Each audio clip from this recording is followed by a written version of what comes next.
this segment, I want to discuss something very closely related to service counter selling, and that is estimating. And there's three aspects to estimating that I'd like to mention here. The first aspect is what goes wrong with estimates and how customers perceive estimates. The second thing is how you can more accurately create estimates in your repair shop. And lastly, check engine light estimates. So first, what goes wrong with estimates? Okay, there's a lot of things that go wrong with estimates, right?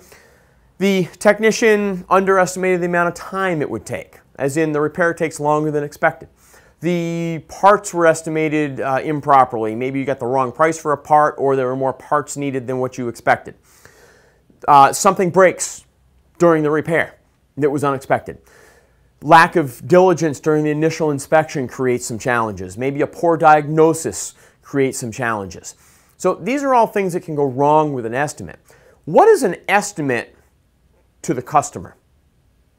Or maybe you think about it the other way around. What is an estimate to you? You see, when I ask groups in my seminars, I'll go around the room and I'll say, what is an estimate to you? You know, give me your definition of an estimate. And I get all kinds of different answers, right?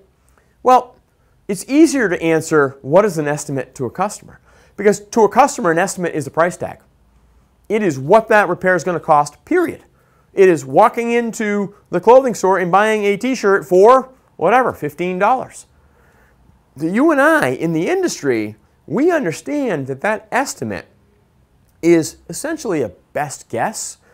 It's an estimate based on our current knowledge of what is wrong and what it will take to repair the vehicle. And you may want to present it to the customer as that. Based on our current knowledge, this is what we estimate your repair will require in terms of parts and in terms of money. So the customer understands that this is based on your current knowledge and it isn't necessarily a price tag. Everybody has some way of getting around this, right? And when I ask my seminar groups, a lot of times they'll say, well, I present the worst case scenario to the customer, just in case the brake job needs a caliper.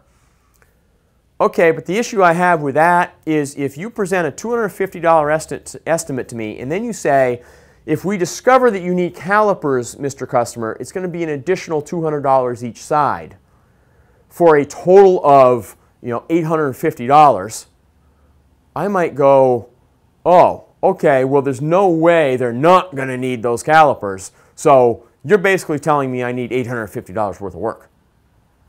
Well, that may work for some customers, but other customers may see that as, you know what, my price tag is $850 and I don't like that. So you may talk yourself right out of the sale. To me, the best way of estimating for your customers is to say, based on our current knowledge of what the problem is and the parts we need to resolve this issue, here's what we're looking at for dollars. Okay, does that make sense?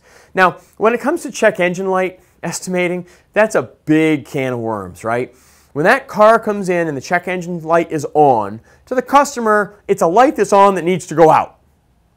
To you, there could be 300 possibilities for why that light is on. What I tell technicians in our technical classes is bring that vehicle in. If it's a red light, figure out what the problem is. Red lights are usually brake lights, oil lights. It doesn't take a whole lot of time or effort to figure out what the problem is with a red light on the dash. If it's an orange or yellow light, retrieve diagnostic trouble codes, DTCs, for free, because that takes no time to do, and then upsell 1 hour of diagnostic time.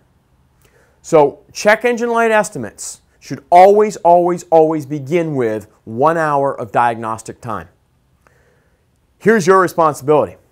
You upsell that 1 hour of diagnostic time, and that vehicle goes out to the repair shop, gets turned out to the technician.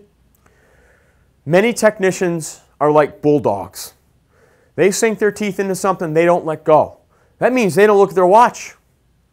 You, whether you think you should or not, you are going to have to go out there after 1 hour. Whether you set a watch alarm, a cell phone alarm, doesn't matter to me, but you are going to have to take it upon yourself to go out to that shop after 1 hour and ask the technician what's going on. Where are we at right now? Because your responsibility is to call the customer after 1 hour.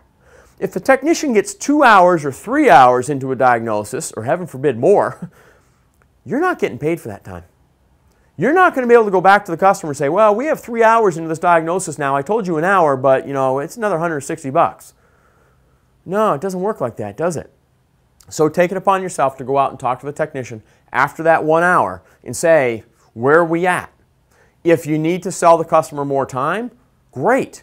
But get enough knowledge from the technician that you can impart that knowledge to the customer so they understand why they need to buy an additional hour for diagnostic time.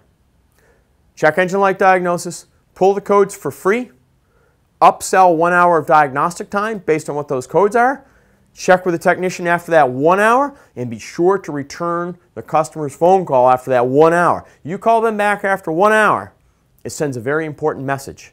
Even if you have no knowledge to give them, it sends them the message that you're good to your word. You said 1 hour and you called them after 1 hour. Okay? Keep that in mind. So, accurate estimates are really based on knowledge. Based on your current knowledge, here's what we believe we need for parts and labor to fix your vehicle. Check engine light diagnosis, upsell 1 hour. Next, we're going to be talking about the final last step in the service write-up process. Stay tuned.